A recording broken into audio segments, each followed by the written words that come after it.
Hello दोस्तों, स्वागत है हमारे यूट्यूब चैनल एमटी क्लास में। तो आज हम बताएंगे आज जो पॉलीटेक्निक के फर्स्ट सेमेस्टर के एग्ज़ाम पास में हैं, आप तैयारी कैसे कर सकते हैं। तो इसमें इम्पोर्टेंट टॉपिक मैंने लिए लगभग 42 पेज है, उसमें तुम्हें तैयार करना है जो कि मोस्ट इम्पोर्टेंट है। उसमें सूत्र वगैरह, डेफिनेशन, किसी को प्रूव करना, सारी चीज़ बताऊँगा, ध्यान से पढ़िएगा।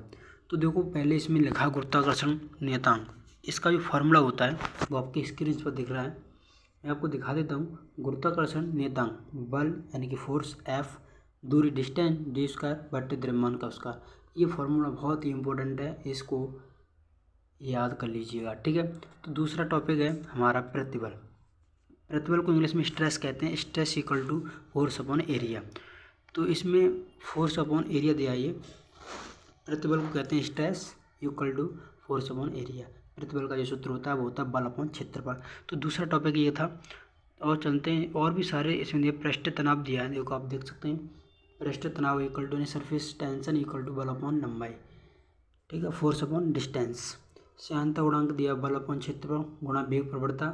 और विशिष्ट ऊष्मा दी हुई है ऊर्जा बटे द्रव्यमान गुणा ताप, ठीक है। उसके बाद चलते हैं आगे।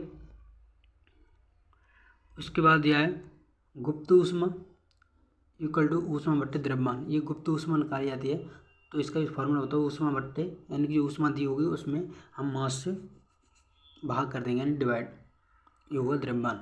दाब प्रेशर, दाब यानी कि दाब को इंग्लिश में कहते हैं प्रेशर इक्वल टू बल अपॉन क्षेत्रफल। बल आगू टॉर्क, बल इंटू लंबवत दूरी, ठीक है। टॉर्क को कहते हैं बल इंटू लंबवत दूरी। ये फार्मूले आपको इनको याद कर लेना कंपल्सरी, क्योंकि फर्स्ट सेमेस्टर में लगभग 5 मार्क का पूछा जाता है, ये फार्मूला पूछे जाते हैं ना ज़्यादातर, ठीक है। चलते हैं आगे, बहुत सारे टॉपिक आएंगे इसमें, तो आप देख सकते हैं। ये पीडीएफ मैंने बनाई हुई है, इसी से मैं पढ़ा रहा हूँ। तो घनत्व का सूत्र होता है द्रव्यमान बट्टे आयतन। घनत्व वेग प्रवणता होती है वेग परिवर्तन बट्टे दूरी। बाहर वेट होता है द्रव्यमान गुणा गुरुत्व। तनाव यानी कि टेंशन होता है किलोग्राम मीटर पर सेकंड स्क्वायर।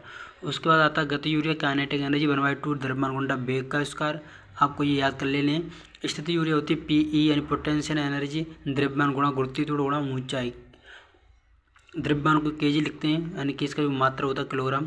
गुरुत्वाकर्षण यानी कि मीटर पर सेकंड, त्वरण गुरुत्व त्वरण है तो मीटर पर सेकंड स्क्वायर इंटू ऊंचाई मीटर में ले जाते हैं। ऊंचाई तो मीटर होती है ना, मीटर, तो ये होगा किलोग्राम मीटर इसका पर सेकंड स्क्वायर हो जाएगा, ठीक है। चूँकि एम से मीटर हो तो एम स्क्वायर हो जाएगा बट्टे सेकंड स्क्वायर। चलते नीचे, शक्ति यानी कि शक्ति को इंग्लिश में कहते हैं पावर। पावर इक्वल टू कार्य अपॉन समय होता है आवेग इम्पल्स। इम्पल्स बराबर होता है बल गुणा समय, एफ गुणा टी। कोणीय वेग होता है कोण बट्टे समय, कोणीय वेग कोण बट्टे समय। कोणीय त्वरण होता है कोणीय वेग बट्टे समय। जड़त्व आघूर्ण होता है द्रव्यमान गुणा दूरी का square equal to M R square, यानी कि द्रव्यमान को एम से लिखते हैं और दूरी को आर से। तो ये जड़त्व आघूर्ण यानी कि उसे क्या कहते हैं, मूवमेंट ऑफ इनर्शिया। जड़त्व आघूर्ण होता है तो द्रव्यमान गुणा दूरी का square equal to M R square हो जाता है।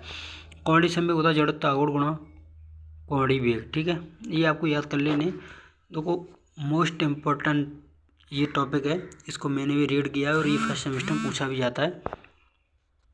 जब अभिकेंद्र बल यानी कि सेंट्रीपिटल फोर्स, इसको इंग्लिश में कहते हैं सेंट्रीपिटल फोर्स, यानी कि अभिकेंद्री बल। तो इसमें ये टॉपिक पहले तो हिंदी इसकी पढ़ते हैं, उसके बाद चलते हैं आगे टॉपिक तैयारी करेंगे। जब कोई कण अथवा पिंड एक समान चाल b से r त्रिज्या के वृत्तीय पथ पर चलता है तो उस पर एक अभिकेंद्र त्वरण कार्य करता है, जिसका परिमाण v² अचर रहता है, परंतु दिशा बदलती रहती है और वृत्त के केंद्र की ओर रहती है। वृत्त के केंद्र की ओर रहती है। न्यूटन के नियम के अनुसार त्वरण सदैव किसी बल से उत्पन्न होता है तथा इस बल की दिशा वही होती है जो त्वरण की होती है। अतः स्पष्ट है कि इसी को अभिकेंद्री बल कहते हैं। जैसा कि इसमें दिखाया गया, उसमें एक डायग्राम है, उसको मैं दिखाऊंगा और उसके बाद आप देख सकते हैं, प्रूव कर सकते हैं। तो ये है, तो इसका जो अभिकेंद्री होगा, अभिकेंद्री बल को हम एफ से दर्शाते हैं। तो एफ इक्वल टू द्रव्यमान गुणा, यानी फोर्स होता है एम गुणा ए, यानी कि अभिकेंद्री त्वरण। तो एफ बराबर एम हो गया, एफ बराबर क्या हुआ, एम ए हुआ। तो द्रव्यमान को एम से, अभिकेंद्री त्वरण को ए से दर्शा दिया। तो एफ बराबर एम, एम ए का हम त्वरण कहते हैं, त्वरण का सूत्र था v² अपॉन r, ठीक है। तो बी स्क्वायर अपन आर हुआ, तो एफ बराबर हुआ M R square omega square बटे आर। तो ये बी बराबर आर ओमेगा, बी बराबर आर ओमेगा इसका फॉर्मूला होता है बी बराबर आर ओमेगा, ठीक है। तो मैंने बी की जगह उठा करके आर ओमेगा स्क्वायर रख दिया, तो ये सूत्र निकल के आया एफ बराबर एम आर ओमेगा स्क्वायर। कल करके आया एफ बराबर एम आर ओमेगा स्क्वायर। ये अवकेंद्रित बल है। उसके बाद में अवकेंद्रित त्वरण यानी कि एक्सेलरेशन, सेंट्रीपिटल एक्सेलरेशन भी निकालना सिखाऊंगा आपको। ये है सेंट्रीपिटल फोर्स, ठीक है। तो एफ बराबर एम आर ओमेगा उसका निकल के आया, तो इसका फॉर्मूला ये है। इसका जो डायग्राम है ये थ्योरी के अनुसार बनाया गया है। आप ये थ्योरी पढ़ोगे तो इसको आप समझ सकते हैं, ठीक है। तो इसकी जो बीमी सूत्र होता है एम एल टी की पावर 2 होता है, एम एल टी की पावर 2, ठीक है। चलते हैं आगे। ये तो बहुत इम्पोर्टेंट टॉपिक है, ऊष्मा चालकता गुणांक, ऊष्मा चालकता गुणांक, ठीक है। इसको आप प्रिपरेशन कर लीजिएगा। ये फर्स्ट सेमेस्टर में पूछा गया था, मेरे में एग्जाम आता है, ठीक है। तो आपको तैयार करना है। तो चलो मैं इसकी डेफिनेशन पढ़ के सुना देता हूँ आपको। एक पदार्थ का ऊष्मा चालकता गुणांक ऊष्मा की उस मात्रा के बराबर होता है जो स्थायी अवस्था में उस पदार्थ की एक अंक लंबाई की छड़ में जिसकी अनुप्रस्थ काट का क्षेत्रफल 1 अंक वर्ग मीटर है, प्रति सेकंड से एक सिरे से दूसरे सिरे की ओर बहती है जब इनके सिरों के तापांतर 1 अंक डिग्री सेंटीग्रेड। यह नोट करने की बात है, इसमें लिखा हुआ है नीचे, यह नोट करने की बात है कि ऊष्मा गुणांक या ऊष्मा चालकता गुणांक ताप की मात्रा नहीं है बल्कि ऊष्मा का एक कार्य है। तो इसका ये फार्मूला इंपॉर्टेंट है, फार्मूला भी पूछ लिया जाता है। तो मैं इसका फार्मूला आपको बता देता हूँ। Q बराबर K dot A T1 minus T two upon D से। इसकी जो बीमा होती है, बीमा तो बहुत ही इंपॉर्टेंट आपको तैयार कर लेनी है, M L T minus 3 theta minus 1। ये मैं फर्स्ट सेमेस्टर वालों को पूरी PDF पढ़ा रहा हूँ, इसलिए कि आप इसमें तैयारी कर सकते हैं, पॉलिटेक्निक फर्स्ट सेमेस्टर। तो चलिए देखते हैं इसका डायग्राम कैसा। इसका जो डायग्राम, अच्छा एक बात याद रखना, इसमें आपको डायग्राम कंपलसरी होता है बनाना। अगर आपको डायग्राम नहीं आता तो आपके नंबर कट सकते हैं। अगर आप डायग्राम बना के आते हैं तो आपके नंबर बिल्कुल नहीं कटेंगे। तो ये इसका जो नाम है ली वृद्धि, आप देख सकते हैं ये डायग्राम बना हुआ है, ठीक है। तो चलते हैं आगे। आगे क्या कह रहा है, ऊष्मा गति का तीसरा नियम। ऊष्मा गति का इसमें तीसरा नियम मैंने लिखा है, फर्स्ट दूसरा और भी देख लेंगे, आगे मिलेगा। लेकिन ऊष्मा गति का तृतीय नियम से क्या कहता है, ऊष्मा गति के तृतीय नियम से अगर कोई गर्म वस्तु है तो उस गर्म वस्तु से ठंडी वस्तु की ओर ऊष्मा का प्रवाह हुआ। यह प्रवाह जब तक होता रहेगा जब तक कि दोनों का तापमान समान न हो जाए। यह नियम शून्यांक नियम है, इसे शून्यांक नियम भी कहते हैं, ठीक है। तो ऊष्मा को कार्य में बदलने के लिए व्यंजक है W बराबर जे क्यू कैलोरी ऊष्मा, W कार्य होता है W बराबर जे क्यू। याद रखना, ये फॉर्मूला इंपॉर्टेंट है, ठीक है, थ्योरी का। चलते हैं आगे। बहुत बड़ी PDF है, अभी 6 पेज हुए हैं, 42 पेज हैं इसमें, तो मैं ज़्यादा नहीं कराऊंगा, इसके बाद करूँगा। इसमें देखो ऊष्मा गति का प्रथम नियम भी आ गया। किसी ऊष्मा गति निकाय को दी जाने वाली ऊष्मा की मात्रा निकाय की आंतरिक ऊर्जा में वृद्धि डेल्टा U तथा निकाय द्वारा किए गए कार्य डेल्टा W के योग के बराबर होती है। डेल्टा Q बराबर delta U plus delta W। यह नियम ऊर्जा संरक्षण के नियम पर आधारित है।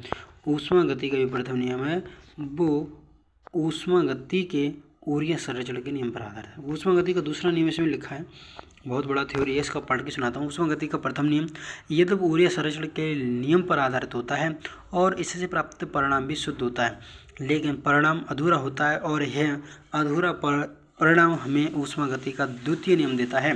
सर्वप्रथम इसे कार्नोट ने बनाया था, लेकिन बाद में इसकी व्याख्या केल्विन तथा क्लॉसियस ने की थी।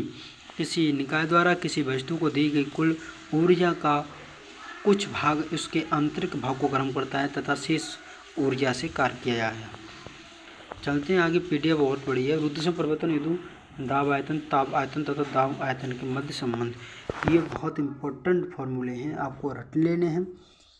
तो इसमें ये दिया रुद्रसम परिवर्तन हेतु दाब आयतन, ताप आयतन तथा दाब के मध्य संबंध।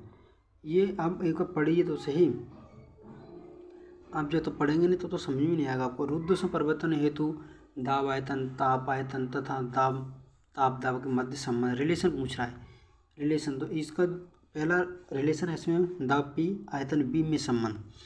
तो तो ये याद कर लीजिएगा। तो PV इक्वल PV की पावर गामा, PV की पावर गामा इक्वल टू नेतांक। तो यहाँ से गामा की वैल्यू निकालेंगे तो गामा बराबर होता है CP/CV। ये ध्यान रखना, गामा की वैल्यू क्या होती है CP/CV। तो ये रिलेशन था PV की पावर गामा, कब, जब दाब P आयतन V संबंध। तो PV की पावर गामा इक्वल टू नेतांक, पहला टॉपिक। दूसरा है, दूसरा कह रहा है ताप T आयतन B संबंध। तो अगर ताप T में और आयतन B में जो संबंध पूछेगा, TV की पावर गामा-1 हो जाएगा, TV की पावर गामा-1। ठीक है। तीसरा दे रहा है इसमें ताप T दाब P संबंध, यानी कि टेम्परेचर T में और प्रेशर P में संबंध है। तो T की पावर गामा बट्टे P की पावर गामा-1, T की पावर गामा बट्टे P की पावर गामा-1। ठीक है। चलते हैं आगे, आगे देखते हैं क्या। रुद्धोष्म परिवर्तन गैस की विशिष्ट ऊष्मांक की जो धारता होती है C बराबर Q/m गुणा डेल्टा T, और 0 हो जाएगा, क्यों इसमें 0 दिया तो m गुणा डेल्टा T बराबर 0। तो ये तो 0 हो गया। चलते हैं नेक्स्ट क्वेश्चन, ऊष्मागति का शून्य नियम जो आगे पूछा गया था, जिसे हम तीसरा नियम कहते हैं। तो P निकाय गुणा ये Q है और ये R का, ये एक किस्म का जो फॉर्मूला है, आपको ये बना नहीं लाना, बस आपको बना के आना और आपको नंबर पूरे मिल जाएंगे। ठीक है। तो ये है, अब आता है न्यूटन का दूसरा नियम, प्रूफ भी करके दिखाया। न्यूटन ने बताया कि संवेग परिवर्तन की दर बल कहलाती है। न्यूटन ने बताया कि संवेग परिवर्तन की दर बल कहलाती है। तो P2 माइनस P1/T। तो हम अगर P2 को लिखें तो P इक्वल टू होता है MB, P equal to MB, तो M2 V2 minus M1 V1। P equal to MB आपने पढ़ा है ना, संवेग ये पढ़ा है अपने, तो ये वही चीज़ है। तो P2 है तो M2 और V2 कर दिया उसने। ठीक है, तो इसमें कुछ नहीं है, तो आप देख सकते हैं। तो ये हुआ M, यानी कि इसको कांस्टेंट माना तो M V2 minus M V1 T, M common ले लिया तो V2 माइनस V1/T, और V2 माइनस V1/T को इक्वल टू A लिख सकते हैं। ये A का फॉर्मूला है, A लिख सकते हैं। तो M बराबर A जो हो जाएगा MA। तो ये हुआ बल, ये क्या होता है, बल होता है। ठीक है, बल M को, अच्छा F बराबर क्या होता है MA, ये होता है। तो यहाँ MA बल ही तो है, ये इसको हम फोर्स भी F की इक्वल लिख सकते हैं ना, बिल्कुल सही है। तो चलते हैं आगे। समतापी प्रक्रम, समतापी प्रक्रम होता क्या है, इसमें ताप स्थिर रहता है, अतः निकाय की आंतरिक ऊर्जा में कोई परिवर्तन नहीं होगा। डेल्टा U बराबर 0, डेल्टा Q बराबर डेल्टा U प्लस W, और डेल्टा Q बराबर 0 प्लस W, यानी डेल्टा V का मान कितना रहता है 0। उसने पहले कहते इसमें ताप स्थिर रहता है, तो ताप स्थिर रहता है, डेल्टा U का मान 0 हो जाएगा। ठीक है। अब आता है रुद्धोष्म प्रक्रम। इस प्रक्रम में निकाय वातावरण से ना तो ऊष्मा लेता है और ना ऊष्मा देता है। तो डेल्टा Q बराबर 0 हो जाएगा इसमें, तो इसमें 0 रख दो डेल्टा Q का, डेल्टा Q बराबर delta U plus W, delta U plus W, W को माना जाएगा माइनस का डेल्टा U। Thank you. और यहाँ से टॉपिक मैं कल पढ़ाऊँगा, अगर वीडियो अच्छी लगी तो लाइक कीजिएगा। Thank you. ये मोस्ट इंपॉर्टेंट है, यहाँ से कि अगली वीडियो आपको मिलेगी। अगर आपको PDF चाहिए तो डिस्क्रिप्शन में लिंक दे दूँगा, वहाँ से आप डाउनलोड कर लेंगे। ये बहुत इंपॉर्टेंट क्वेश्चन है जो कि आपको पढ़ लेना है। Thank you. अगर वीडियो अच्छी लगी हो तो थैंक यू।